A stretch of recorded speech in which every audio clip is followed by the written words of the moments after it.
I was just the other day talking to Chloe a little bit about some other concerns that we might have, and I just wanted to put this one up to again. I'm equally still enamored by this, and this is something that you might be interested in knowing about post-traumatic stress disorder, for which I have written some papers published some time ago, and I just thought you might have a look at this.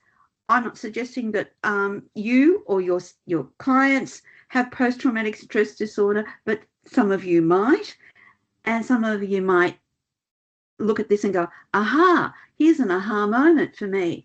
We did a study years ago now in Vietnam vets and looked at their post-traumatic stress disorder in Australia, the Vietnam vets from Australia, and we looked at those who quit smoking and those who didn't, and those who had post-traumatic stress disorder who stopped smoking was so much better. So mental health is what I'm getting at. Mental health is always so much better if you don't use these products that might relieve distress and anxiety. This is called the stress paradox, which I'll show you in a second, but then initiated it at the same time. Because nicotine, remember, is such a short-acting drug that it relieves you and then wears off, and relieves you and wears off, and then up and down and up and down. That is very disruptive of your neurobiology, your neurochemistry, and unfortunately just perpetuates the cycle, just perpetuates it. And it's interesting that the studies have been done that we can show that mental health is so much better. I think the next slide, I've done something similar to this. It's not as beautiful. Sorry about that. This is a little bit about ADHD. Again, I've tried to put together a little bit about quitting and, you know, what is the purpose of being involved in this cyclical thing, reminding you that the cyclical thing is very short in smoking or vaping. It's very short.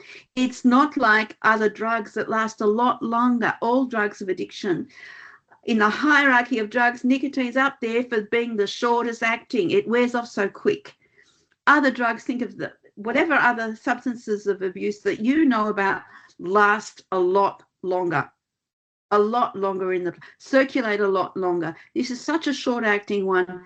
It's been, how do I say, exploited for that, exploited for the fact that it's short acting. You need to do it again and again, and you feel unwell and is mentally unwell, and you use it again, and you're feeling unwell and you use it again, and that's part of the exploitation of this consistent, persistent use. So I thought I'd put this up too. I know I don't have a lot of time to speak with you, but you can have a good look at this at your leisure. You can use it, improve it. You're welcome to have a look. I mentioned nicotine in the liver before, and I do want to mention this before we get on how to manage this better. Reminding you that your liver enzyme type, and I've got their racial groups, so the whole peoples in the world that don't metabolize nicotine very quickly, they're less addicted and they smoke less and less sick from it. People metabolizes the whole Mediterranean rim. If you come from, depending on where you're from and where your family genes are from, in the world, the whole of the Mediterranean rim, including the Middle East, think about your smokers or vapors. Are they doing a lot of it? Yes, they are.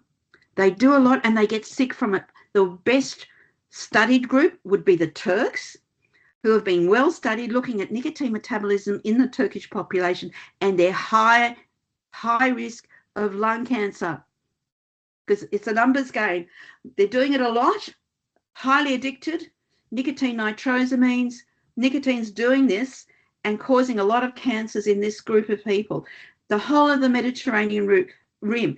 There are other groups of people who are slow, so it matters, and I don't have time today to talk about that because that's a whole talk on just on the genetics of this. But if I mentioned earlier, fast metabolizers do more, slower do less. So that's how you about metabolizing nicotine, and fast don't do well on one form of NRT. Just you ask where they're from. Ask them a little bit about their previous history. They'll tell you. My family's from Turkey. I use one nicotine patch and it didn't help. I don't then it's all these things are little clues for you, little clues, little flags that go, right, need more NRT, not less. Double patches, 3 patches. We do a lot, all on the same one day, right? Lots of doubling up. Just measuring carbon monoxide. We also know about the enzymes that I was mentioning earlier that increase aromatic hydrocarbons. When you smoke something, and I might add anything, smoking anything, combusting anything, which means the hubble bubble I talked about earlier, marijuana, joints, anything you're rolling that you're smoking you think is better for you, is making a lot of combustion, a lot of polycyclic aromatic hydrocarbons, which do this induction of liver enzymes. And this induction affects caffeine. I might add it affects alcohol. It affects your medications. Now, if you didn't know this, you should know this. Smoking affects painkillers, antipsychotics, methadone, if you didn't know that.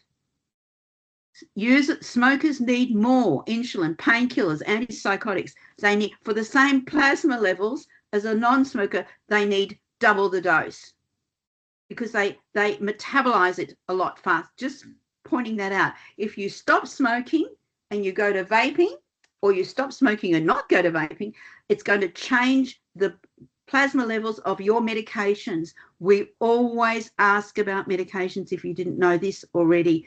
Now you do. Terribly important. Anticoagulants, for example, are hugely affected. In other words, if somebody's on warfarin and they stop smoking or they go to vaping, it will increase their INRs. Be very, very careful about what you recommend people do. As I said, antipsychotics, the best known are clozapine and olanzapine. Look it up. Look up the effects of smoking and vaping on the medications your patients and clients are using. And I did another one of these things. So just in a chart, a little bit of what I've just said to you about how you metabolize nicotine. That's the green one in the middle, and the induction by smoking. There's also induction of nicotine that nicotine itself does, in particular to alcohol. But again, I don't have a lot of time to talk about this, but just be aware that smokers drink at least 3 times as more caffeine than non-smokers. So it's cheaper if you don't smoke because you metabolize that caffeine a lot faster. So you need more coffee. It's a given. People just think, oh, coffee and a cigarette and a cup of coffee in one hand, you know, or alcohol in one. It's always alcohol and caffeine. It's never an orange juice. Have you noticed? Never. Oh, dying for a cigarette with an orange juice. No.